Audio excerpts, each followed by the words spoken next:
Pour conclure cet épisode et cette 4e saison de Panorama, nous allons à la rencontre de Cédric O, secrétaire d'État chargé du numérique, qui va nous apporter son éclairage sur le développement finalement des smart territoires, mais également le déploiement de la 5G.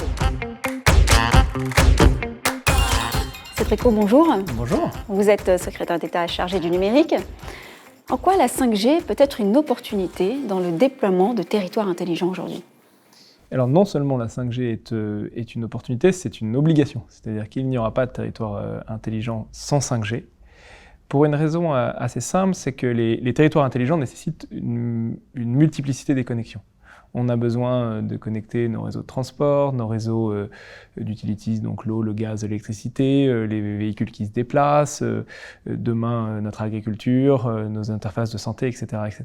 Et aujourd'hui, nous sommes déjà quasiment à saturation sur la 4G.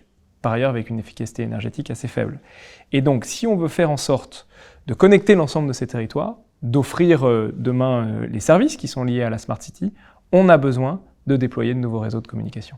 D'accord, et qu'en est-il d'une ville comme Paris de cette envergure ? Il y a à peu près un peu moins de 17 000 antennes 5G qui ont été déployées partout en France. Il y en a un peu plus de 500, autour de 550 qui sont déployées à Paris. La ville est relativement bien couverte, en tout cas en 3,5 GHz. Et c'est à peu près une antenne sur 5 au total qui ont été déployées en Île-de-France, parce qu'il faut concevoir, disons, l'agglomération parisienne plus que la ville de Paris, puisqu'on ne fait pas trop la différence quand on passe à Issy-les-Moulineaux. C'est plutôt une bonne couverture. Je pense que ça pourrait encore être amélioré. Mais en tout cas, c'est plutôt une bonne couverture, en tout cas pour la 5G 3,5 GHz. Les questions des small cells, qui va vraiment être dans la Smart City le prochain horizon, mais qui sera plutôt après 2022, ça c'est encore quelque chose à conquérir. Alors aujourd'hui chez Madines, on vient de clôturer un Tour de France. Nous sommes passés par la Corse, par l'Alpe d'Huez, par Dijon, par le Havre et on est revenu sur Paris. Même si tout le monde s'accorde à dire finalement que la 5G est une belle promesse réellement, les débuts sont quand même plutôt timides. Et je voulais avoir votre regard là-dessus. Alors, en fait, ça dépend à quoi on se compare. C'est vrai qu'on a ouvert la 5G en novembre dernier, je crois, seulement, en tout cas la 3,5 GHz, et qu'on peut avoir l'impression que presque un an plus tard, le rythme d'adoption est assez lent. En fait, si on regarde et on compare à l'adoption de la 4G, il est significativement supérieur. Et il a fallu, au total, plusieurs années sur la 4G, d'abord pour couvrir le territoire et pour faire en sorte que les usages se développent. Ce que je constate, c'est que sur la 5G, en tout cas d'abord pour les citoyens ou le consommateur, il y a un rythme d'adoption qui est plus rapide. Et d'ailleurs, les opérateurs sont quasiment à peu près tous satisfaits du rythme d'adoption des forfaits 5G. Ne serait-ce que parce que si on était resté sur la 4G, les réseaux auraient saturé dans les grandes villes. Mais là où je suis d'accord avec vous, c'est que notamment sur les questions industrielles, sur les questions de gestion d'énergie, sur les questions agricoles par exemple, on pourrait déployer plus vite et on pourrait avoir plus de cas d'usage. Encore une fois, c'est pour ça que nous, on essaie de susciter, en tout cas de stimuler ces cas d'usage. On va prochainement lancer une mission spécifiquement sur ce sujet avec Agnès Pannier-Runacher pour aller voir les industriels pour comprendre comment on peut les amener plus vite, pour réfléchir à des éléments. Vous savez que les Allemands, par exemple, ont réservé des bandes de fréquences aux industriels. En disant, vous êtes, je sais pas, Airbus, la SNCF, vous avez le droit d'acheter une bande de fréquences. Nous, on n'a pas fait ça, on est passé par les opérateurs. Est-ce qu'il faudra faire ça pour les prochaines générations de 5G pour justement pousser les industriels à avoir leur propre bande de fréquences ? Ça fait partie des questions auxquelles on doit répondre. Pour l'instant, on est honnêtement pas en retard si on regarde le paysage mondial, mais il faut pas tarder et il faut qu'on réussisse à développer ces usages. Il faudra combien de temps à peu près, si vous avez une estimation de déploiement intégral ? Alors, il a fallu 10 ans pour la 4G. Ce sera pour bien couvrir le territoire sensiblement similaire, je pense, pour la 5G, avec une différence avec la 4G, c'est que dans l'attribution des fréquences, la France est d'ailleurs le seul pays de l'Europe à l'avoir fait, à réserver un quart des fréquences pour les zones peu denses, parce qu'un des intérêts de la 5G, c'est notamment l'agriculture, notamment la santé en zone rurale, et puis l'industrie qui n'est souvent pas à l'intérieur des villes.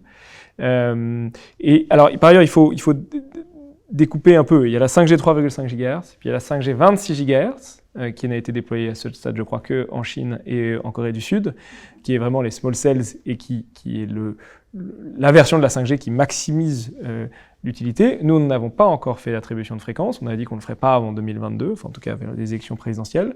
Par contre, je pense que ça sera un des enjeux post-2022 d'être un des pays à le déployer parmi les premiers en Europe et peut-être dans le monde. Donc à l'instant T, la France a plutôt à se réjouir ou à rougir de sa position? Pour l'instant, c'est trop tôt pour le dire, en quelque sorte. On est le pays qui a le plus déployé d'antennes 5G en Europe, il faut le rappeler. Si on regarde sur le monde, on est quand même en retard sur des pays comme la Chine ou la Corée du Sud. Et donc, c'est maintenant que ça se joue. Autour de la 5G, on a parfois aussi des sujets qui sont ambivalents. Ouais. Comment vous faites dans votre position pour passer d'une posture de défiance à une posture de confiance auprès du grand public? Il y avait deux reproches principaux qui étaient faits à la 5G, qui étaient la question de la santé, éventuellement de la nocivité des ondes, et puis à la question environnementale. Sur la question de la nocivité des ondes, la science est extrêmement claire. Il n'y a pas de nocivité des ondes électromagnétiques, quelle que soit d'ailleurs la hauteur de fréquence, et la 5G fait partie de cela. Toutefois, considérant les questions qui pouvaient se poser de la part des maires, de la part des citoyens, la France a renforcé considérablement le nombre de contrôles, c'est-à-dire qu'on fait 3 fois plus de contrôles qu'on en faisait il y a 2 ans, alors qu'il y a 2 ans, on était déjà le pays qui faisait le plus de contrôles d'exposition aux ondes dans la rue. Donc vous êtes un maire, vous êtes une association agréée, vous pouvez demander à l'État de venir faire un contrôle de l'exposition aux ondes dans la rue, à côté d'une école, chez vous, etc. etc. Et donc on en fait à peu près 3000 contrôles, je crois, par an, ce qui est unique au monde, ce qui permet de rassurer et d'objectiver les choses. Donc ça, c'est sur la partie sanitaire. Sur la partie environnementale, je vais prendre un exemple très concret. Quand vous connectez un bâtiment, par exemple sur l'utilisation de son chauffage, l'utilisation de l'électricité, l'utilisation des fluides, vous diminuez de entre 30 et 60% sa consommation.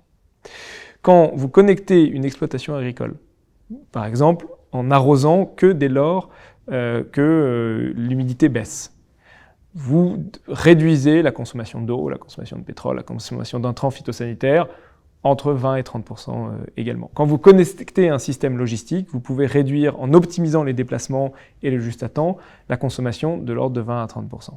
Et donc, bien sûr que le déploiement de ces nouveaux réseaux, aux bornes des antennes de la 5G, pourrait demain consommer un petit peu plus. Mais ce que cela permet en matière d'économie d'énergie dans l'ensemble des autres secteurs est exceptionnel.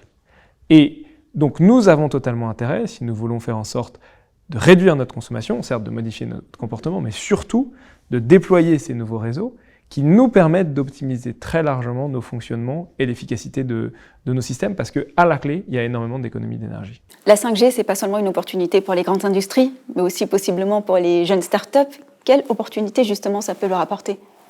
Alors, c'est intéressant que vous disiez ça, parce qu'il faut regarder ce qui s'est passé en 2008. En 2008, sur à la fois les rines de la crise et le développement extrêmement rapide des infrastructures 4G, sont nés les GAFA.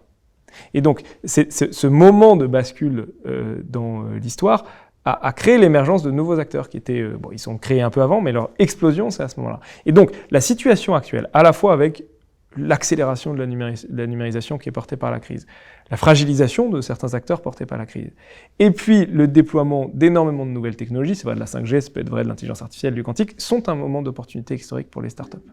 À la fois dans la fourniture des équipements, dans le développement de services, etc., etc. Et parce que les startups, en règle générale, sont plus rapides à innover, sont plus rapides à pivoter, à trouver le bon business model, à avoir la relation avec le client, elles ont actuellement une opportunité exceptionnelle. Et donc, moi, je ne peux que pousser l'ensemble des entrepreneurs et entrepreneuses français et françaises, à lancer des business maintenant et à développer des applications.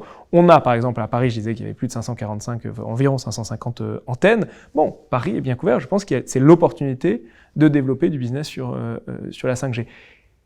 Et les acteurs installés, ils sont toujours plus lents pour de bonnes raisons d'ailleurs. Et donc c'est le moment pour les startups de considérer qu'elles ont une porte qui s'est ouverte, en tout cas une opportunité qui est assez historique. Merci beaucoup Cédric O pour le temps que vous nous avez consacré. Merci beaucoup.